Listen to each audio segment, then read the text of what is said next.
Hello दोस्तों, are के खालिया blog YouTube channel में आप सभी का स्वागत है। अघोरी जी, राजस्थान, जायल कटौती। राजस्थान की पहला आश्रम है ऐसा जो हर समस्या का समाधान होता है। यहाँ पे कोई भी समस्या लेके आओ, वो दूर दूर से बहुत भगत लोग आते हैं। हर अपने आता है भगत तो अपनी समस्या दूर होती है। सच्चे मन से आएगा, सच्चे मन से तो दरबार में। तो आइए प्लीज़। मुझे जुड़े हुए आज 1.5 साल हो गया आश्रम से। मैं लोगों को पूछता ही हूँ, देखता ही हूँ, सभी की समस्या दूर होती है। आप भी आइए, कोई समस्या है तो वीडियो देखिए, गुरुजी की जुबानी सुनिए। कोई पितर आप घर में पितर बैठा दे तो उनसे कोई दोष होता है, आपको पता ही नहीं चलता। ऐसे ही बैठा दे तो गुरुजी की जुबानी सुनिए, कैसे पितर बैठा है, क्या समस्या क्या नहीं है। चलिए आगे देखिए। अंधविश्वास और अज्ञानता के कारण आपने अपने घर में पितर तो बिठा लिया, लेकिन क्या आपको पता है कि वो पितर कौन है? और यदि आपके घर में वास्तव में पितर देव बैठे हैं, यानी कि सकारात्मक जो सही है, अगर वो बैठे हैं तो आपके घर में दिक्कतें क्यों हैं?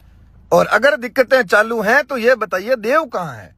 मेरे कहने का अर्थ यह है कि आप पितर बिठाते वक्त ये जरा भी नहीं देखते कि क्या हम सही कर रहे हैं, या फिर क्या हमारे ही जीव को हम बिठा रहे हैं, और क्या हमारा जो जीव है वो मुक्ति पाया नहीं पाया, क्या वो हमें नुकसान दे रहा है। अब चलो आप किसी के पास गए, उसने बोला नहीं, आपको आपका पित्र है वो परेशान कर रहा है, तो आप उसको बिठाओ, वो शरीर में आना चाहता है। तो उस महाराज के कहने के अनुसार में जो चीज परेशान करती है उसे पूजना चाहिए।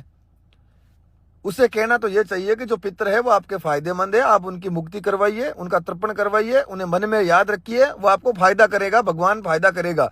लेकिन कई अंधविश्वास और कई अज्ञानता या फिर कई पैसों के लालच में ऐसे भी लोग हैं जो आपसे झूठ बोलकर आपको गलत रास्ता दिखाकर पितरों की स्थापना करवा देते हैं, और जिस दिन आपके घर में पितर की स्थापना होती है उस दिन से आपका बुरा टाइम है वो स्टार्ट हो जाता है।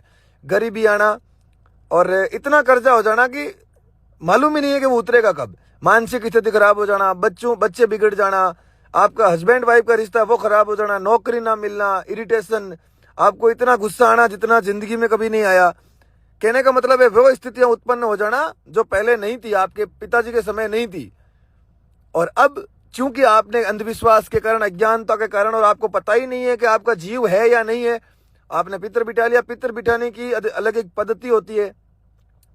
कुल देवी, कुल देवता, इष्ट देवता, ग्राम देवता, मतलब कई ऐसे चीजें होती हैं। 1000 देवी देवताओं को याद करके पितर बिठाया जाता है।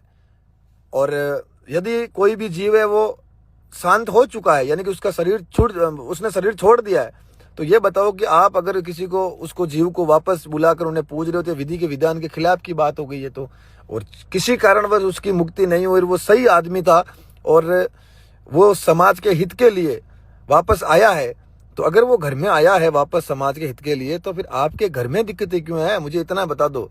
जो समाज की रक्षा करेगा वो तो आपकी भी करेगा।